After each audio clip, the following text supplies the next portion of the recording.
All right, it's time for that video again. How much money will you need for the upcoming GTA Online DLC updates? So Rockstar obviously hasn't really shown off that much information about the update. We only got about a few paragraphs on the newswire, as well as also a trailer. But overall, I think we're just going to base it off the previous updates, especially within the past 2 years, since Rockstar has been kind of doing the same format, little trailer, little newswire, and just, basic smaller update. So of course, obviously, since it's a winter update, is going to be a bit more bigger compared to a summer one. But I think Rockstar is going to be not going too crazy this year. There's no heist, there's no crazy futuristic vehicles. It's overall going to be a pretty simple update. So let's get into vehicle pricing. Rockstar so far has shown off about 3 new vehicles, which one is going to be the Honda Accord. We also have a new police vehicle, which is going to be the Coquette D10, probably called, the Interceptor. And then we also have another vehicle, which is the Banshee GST. So if we look at the previous update, which was bottom dollar bounties, on day 1, Rockstar released 9 new vehicles. And then the update before that, we had the Chop Shop, which Rockstar released 11 new vehicles. So I'll say we'll put the average around 7 vehicles to release on day 1. So I will assume that most vehicles are going to be around 1 million, 1.5 million, at least the minimum, with it going all the way probably up to around 3, 4, 5 million, especially when it comes to that police car. So I would say for at least every car, have around 2.5 mil.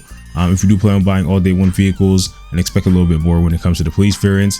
And upgrades, of course, some vehicles will be having HSW upgrades, as well as the Monty Tech probably. So throw in an extra $500,000, depending on what you get.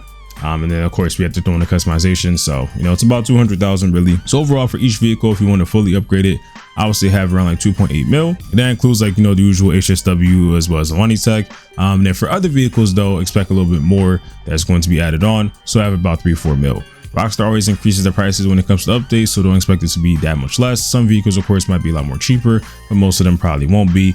And have at least 4 million, I would say, for that upcoming police vehicle for sure. Property wise, the new Darnell Bros Garment Factory is probably going to be around $4 million. I'm assuming 5-6 million upgraded all the way, including, with all the customization, additions, add-ons, whatever, all that. So I'll say have at least $5 million. And of course, I don't know if Rockstar is going to be doing some type of different type of property thing, or if there's going to be different sections that you can choose from, whatever. But I'm assuming it's going to be one set of location that you have to choose from. So I'll have that around. And then when it comes to the Terabyte, which we've seen in the trailer, does get some type of upgrade. It might be around $500,000. I don't expect Rockstar to make us rebuy the Terabyte. So it's just going to be some type of upgrade that we might have to do, or it could come with the business upgrades. We'll have to see. But leave some money on the side for that for sure. And then for weapons, we know that there's at least one that's going to be releasing, which is the L Strickler military rifle.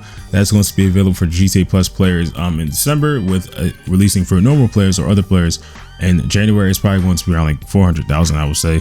At least based off previous weapons we've seen. Hopefully it's a good one as well. And then of course we also have the accessories. So that's going to be new hairstyles that Rockstar is going to be adding, as well as clothing. Any little accessories that you want to add onto your character, I would say save around $200,000. Of course, you're probably not going to buy every single one. It depends on the type of person you are and what you're looking into, but overall have that price range if you do plan on buying a lot for the accessories. And then for, I guess, later future stuff that Rockstar releases, which is going to be mainly just a drift fed vehicles, Rockstar probably is going to have 5 to 10 or something like that they're going to release in the future, or with the coming weeks, one every week, or one every other week. You know how it is, until probably around April, or maybe a little bit earlier than that. So if you do plan on buying drift fed vehicles, we're not really sure exactly what Rockstar has in mind. We're going to see pretty soon, in less than 24 hours.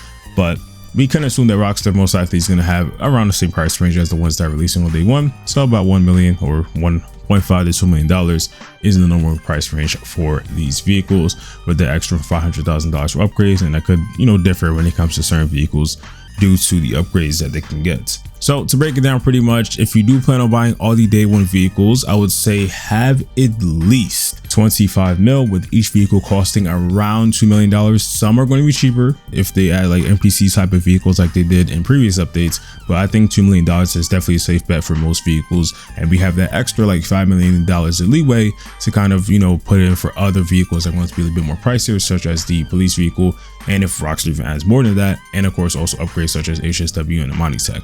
And then when it comes to the property itself, again, I think 5-6 million should be fine. It could be cheaper than that. We'll see how Rockstar goes. But I say 5 million is definitely a safe bet. So that's about 30 million right there. And then for accessories as well as weapons, I would say extra $500,000, or at least 700,000. So about $30,700,000 in total. But to be safe though, if you want to make sure you can get everything they want, I would say $35 million is definitely at least enough to have everything on day one. And drip fed definitely isn't that important, at least for now, since they're releasing later. But if you do want to be safe, I would say have at least $5 million every single week, just in case Rockstar releases some type of vehicle, and you'll definitely have enough to purchase it for sure. So that should be cool. And regardless, when it comes to drip fed, you can do car pre-equal heists, you can do other missions, contact missions, whatever, to make that money. But if you are focusing on day one, they definitely have at least $35 million. So I think it should be enough. And honestly, not all people might buy day one vehicles. It just depends on the person. Some are into cars, some aren't. Some might like this car, others might not.